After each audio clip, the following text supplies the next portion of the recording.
क्या आप जानते हैं, एन फ्रैंक सिर्फ 13 साल की उम्र में ऐसी डायरी लिख गईं जिसे आज पूरी दुनिया पढ़ती है। इस चैप्टर में छिपी हैं इमोशंस, फियर और रियल लाइफ एक्सपीरियंसेस। चलिए पूरी कहानी लाइन बाय लाइन समझते हैं। एनेलिस मैरी एनी फ्रैंक एक जर्मन बोर्न ज्यूइश गर्ल थीं, जिन्होंने वर्ल्ड वॉर II के दौरान नीदरलैंड्स पर जर्मन कब्जे के समय एम्स्टर्डम में अपने परिवार और 4 दोस्तों के साथ छिपकर रहने के दौरान लिखा था। जर्मनी में नाजीज के सत्ता में आने के बाद उनका परिवार एम्स्टर्डम चला गया था, लेकिन जब नाजी कब्जा नीदरलैंड्स तक फैल गया तो वे वहीं फंस गए। जैसे जैसे ज्यूइश पॉपुलेशन के खिलाफ अत्याचार बढ़े, जुलाई 1942 में यह परिवार उनके पिता ऑटो फ्रैंक के ऑफिस बिल्डिंग के छिपे हुए कमरों में रहने चला गया। 2 साल तक छिपे रहने के बाद इस ग्रुप पकड़ डीएच लिया गया और कंसंट्रेशन कैंप में भेज दिया गया, जहां बेर्गन बेल्सन में एन की मौत टाइफस के कारण उनकी बहन मार्गो फ्रैंक की मौत के कुछ ही दिनों के भीतर हो गई। इस ग्रुप के एकमात्र जीवित बचे व्यक्ति उनके पिता ऑटो युद्ध समाप्त होने के बाद एम्स्टर्डम लौटे तो उन्होंने पाया कि एन की डायरी सुरक्षित बच गई थी। यह मानते हुए कि यह एक अनोखा रिकॉर्ड था, उन्होंने इसे the diary of a young girl नाम से इंग्लिश में पब्लिश कराने के लिए कदम उठाए।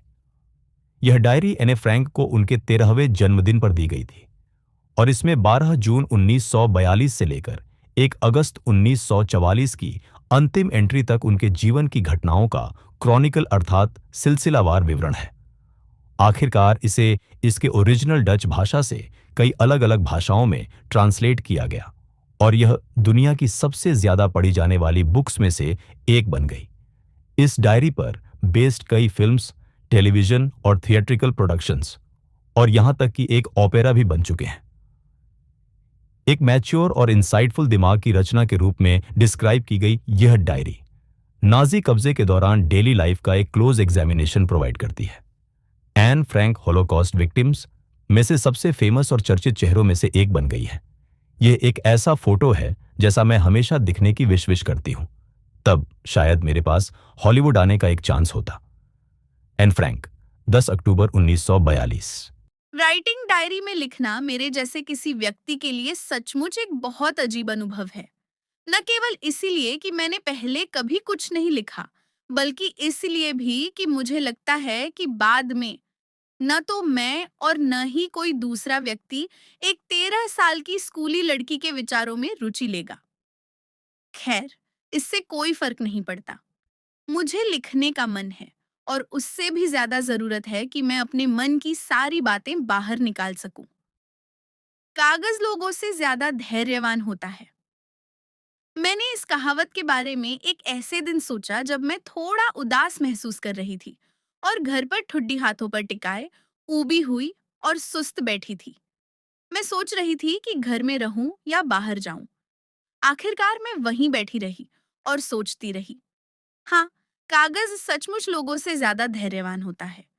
और चूंकि मेरा इरादा इस सख्त जिल्द वाली नोटबुक, जिसे बड़े गर्व से डायरी कहा जाता है, को किसी और को पढ़ाने का नहीं है, जब तक कि मुझे कोई सच्चा मित्र न मिल जाए, इसीलिए इससे कोई खास फर्क नहीं पड़ेगा। अब मैं फिर उसी बात पर आती हूँ जिसने मुझे डायरी लिखने के लिए प्रेरित किया। मेरा कोई सच्चा मित्र नहीं है। मैं इसे और स्पष्ट रूप से कहूंगी, क्योंकि कोई विश्वास नहीं करेगा कि 13 साल की एक लड़की दुनिया में बिल्कुल अकेली हो सकती है। और मैं भी वास्तव में अकेली नहीं हूँ। मेरे प्यार करने वाले माता पिता हैं, एक 16 साल की बहन है और लगभग 30 ऐसे लोग हैं जिन्हें मैं मित्र कह सकती हूँ। मेरा परिवार है और एक अच्छा घर है। नहीं, ऊपर से देखने पर ऐसा लगता है कि मेरे पास सब कुछ है, सिवाय एक सच्चे मित्र के। जब मैं अपने दोस्तों के साथ होती हूँ तो बस अच्छा समय बिताने के बारे में सोचती हूँ। मैं रोजमर्रा की साधारण बातों के अलावा किसी और विषय पर बात नहीं कर पाती। हम एक दूसरे के और करीब नहीं आ पाते। और यही समस्या है। शायद गलती मेरी ही है कि हम एक दूसरे से अपने मन की बातें साझा नहीं करते। जो भी हो, स्थिति ऐसी ही है और दुर्भाग्य से इसमें बदलाव की संभावना भी नहीं है। यही कारण है कि मैंने डायरी लिखना शुरू किया। अपने मन में इस लंबे समय से प्रतीक्षित मित्र की छवि को और सजीव बनाने के लिए मैं इस डायरी में केवल बातें नहीं लिखना चाहती, जैसा अधिकांश लोग करते हैं। मैं चाहती हूँ कि यह डायरी ही मेरी मित्र बन जाए और मैं इस मित्र का नाम किट्टी रखूंगी। यदि मैं सीधे अपनी कहानियां किट्टी को सुनाने लगूं, तो कोई भी उन्हें समझ नहीं पाएगा। इसीलिए मुझे अपने जीवन का एक संक्षिप्त परिचय देना होगा। हालांकि मुझे ऐसा करना पसंद नहीं है। मेरे पिता, जो दुनिया के सबसे प्यारे पिता हैं, उन्होंने मेरी माँ से तब विवाह किया जब उनकी उम्र 36 वर्ष और माँ की उम्र 25 वर्ष थी। मेरी बहन मार्गोट का जन्म 1926 में जर्मनी के फ्रैंकफर्ट में हुआ। मेरा जन्म 12 जून 1929 को हुआ। मैं 4 वर्ष की उम्र तक फ्रैंकफर्ट में रही। 1933 में मेरे पिता हॉलैंड चले गए। मेरी माँ एडिथ हॉलैंडर फ्रैंक सितंबर में उनके साथ हॉलैंड चली गई, जबकि मार्गोट और मुझे हमारी दादी के पास आचेन भेज दिया गया। मार्गोट दिसंबर में हॉलैंड चली गई और मैं फरवरी में पहुंची। उस समय मुझे ऐसा लगा जैसे मुझे मार्गोट के जन्मदिन के उपहार की तरह मेज पर बैठा दिया गया हो। मुझे तुरंत मोंटेसरी नर्सरी स्कूल में प्रवेश दिला दिया गया। मैं वहां 6 वर्ष की उम्र तक रही और फिर पहली कक्षा में गई। छठी कक्षा में मेरी अध्यापिका मिसेस कूपेरस थी, जो प्रधानाचार्य भी थी। वर्ष के अंत में फेयरवेल के समय हम दोनों की आंखों में आंसू थे। 1941 की गर्मियों में दादी बीमार पड़ गईं और उनका ऑपरेशन हुआ, इसीलिए मेरा जन्मदिन बहुत साधारण ढंग से बीता। जनवरी 1942 में दादी का निधन हो गया। कोई नहीं जानता कि मैं उन्हें कितनी बार याद करती हूँ और आज भी उनसे कितना प्यार करती हूँ। 1942 का जन्मदिन समारोह पिछले वर्ष की कमी पूरी करने के लिए आयोजित किया गया था और दादी की मोमबत्ती भी बाकी मोमबत्तियों के साथ जलाई गई। इसी बात से यह पता चल जाता है कि मैं उन्हें कितना मिस करती थी। हम चारों अभी भी अच्छे हैं और अब मैं 20 जून 1942 की वर्तमान तारीख और अपनी डायरी की शुरुआत करती हूँ। शनिवार, 20 जून 1942। प्रिय किट्टी, हमारी पूरी कक्षा डर से कांप रही है। कारण है रिजल्ट, जिसमें शिक्षक तय करेंगे कि कौन अगली कक्षा में जाएगा और किससे रोक दिया जाएगा।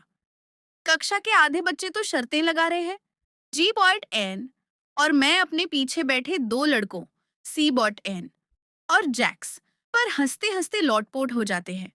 उन्होंने अपनी पूरी छुट्टियों की पॉकेट मनी शर्त पर लगा दी है। सुबह से रात तक बस यही चलता रहता है। तुम पास हो जाओगे? नहीं, नहीं होऊंगा। हाँ, हो जाओगे। नहीं, नहीं होऊंगा। जी की विनती भरी नजरें और मेरे गुस्से वाले शब्द भी हमारे पीछे बैठे बच्चों को शांत नहीं कर पाते। यदि मेरी राय पूछो, तो कक्षा के लगभग 1/4 छात्रों को रोक लिया जाना चाहिए। लेकिन शिक्षक दुनिया के सबसे अप्रत्याशित प्राणी होते हैं। मैं अपनी सहेलियों और अपने बारे में ज्यादा चिंतित नहीं हूँ। हम पास हो जाएंगे। केवल गणित एक ऐसा विषय है जिसके बारे में मुझे थोड़ा सा डाउट है। खैर, हम इंतजार ही कर सकते हैं। तब तक हम एक दूसरे से कहते रहते हैं कि हिम्मत मत हारो। मेरी अपने सभी शिक्षकों से अच्छी बनती है। हमारे स्कूल में कुल 9 टीचर्स हैं, 7 जेंट्स और 2 लेडीज। मिस्टर कीसिंग, जो हमें गणित पढ़ाते हैं, मुझसे बहुत नाराज रहते थे क्योंकि मैं बहुत ज्यादा बातें करती थी। कई चेतावनियों के बाद भी जब मैंने बातें करना बंद नहीं किया, तो उन्होंने मुझे पनिशमेंट के रूप में एक्स्ट्रा होमवर्क दे दिया, जो कि ऐसे था, और उस ऐसे का टाइटल था अ चैटर बॉक्स। मैंने सोचा, इसकी चिंता मैं बाद में करूंगी। मैंने टाइटल अपनी कॉपी में लिख लिया, बैग में रखा और चुप रहने की कोशिश की। उस शाम जब मैंने बाकी होमवर्क पूरा कर लिया, तो ऐसे का टाइटल मेरी नजर में आया। फाउंटेन पेन की नोक चबाते हुए मैं ऐसे के बारे में सोचने लगी। कोई भी लंबी लंबी बातें लिख सकता है, लेकिन असली चुनौती थी यह साबित करना कि बात करना क्यों जरूरी है। अचानक मुझे एक विचार आया। मैंने मिस्टर कीसिंग द्वारा दिए गए 3 पन्ने भर दिए और संतुष्ट हो गई। मैंने तर्क दिया कि बात करना छात्रों का स्वाभाविक गुण है, पर मैं इसे कंट्रोल करने की पूरी कोशिश करूंगी। लेकिन इस आदत को पूरी तरह छोड़ नहीं सकती, क्योंकि मेरी माँ भी उतनी ही बातें करती है जितनी मैं, बल्कि शायद मुझसे भी ज्यादा। और जेनेटिक्स मिले गुणों के बारे में कोई ज्यादा कुछ नहीं कर सकता। मिस्टर कीसिंग मेरे लॉजिक्स पर खूब हंसे, लेकिन जब मैंने अगली कक्षा में फिर बातें करनी शुरू कर दी, तो उन्होंने मुझे दूसरा ऐसे दे दिया, एन इनकॉरिजिबल चैटर बॉक्स। मैंने वह भी लिख दिया और 2 पूरी क्लास तक उन्हें मुझसे कोई शिकायत नहीं हुई। लेकिन तीसरी कक्षा में उनका धैर्य जवाब दे गया। एन फ्रैंक, कक्षा में बातें करने की सजा के रूप में तुम एक ऐसे लिखोगी। Quack quack quack, said Mistress Chatterbox. पूरी कक्षा हंसी से गूंज उठी। मुझे भी हंसी आ गई। हालांकि मैं बकबक के विषय पर अपनी सारी कल्पना शक्ति लगभग खर्च कर चुकी थी। अब कुछ नया और मौलिक सोचने का समय था। मेरी मित्र सने, जो कविता लिखने में अच्छी थी, ने पूरे एस्से को कविता के रूप में लिखने में मेरी मदद करने की पेशकश की और मैं खुशी से झूम उठी। मिस्टर कीसिंग इस मॉकिंग एसे से मेरा मजाक उड़ाना चाहते थे, लेकिन मैं यह सुनिश्चित करना चाहती थी कि मजाक उन्हीं पर भारी पड़े। मैंने कविता पूरी की और वह बहुत सुंदर बनी। वह एक माँ बतख, एक पिता हंस और उनके 3 बच्चे बतखों के बारे में थी, जिन्हें उनके पिता ने इसीलिए काट काट कर मार डाला क्योंकि वे बहुत ज्यादा क्वैक क्वैक करते थे। सौभाग्य से मिस्टर कीसिंग ने मजाक को सही भावना से लिया।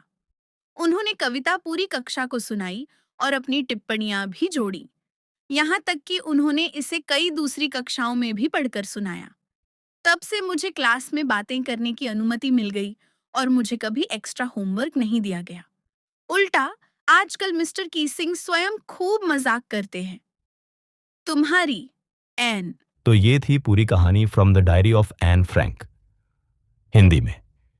इंग्लिश को इसी तरह इजी वे में समझने के लिए देखते रहिए Amit affection, learn English with ease.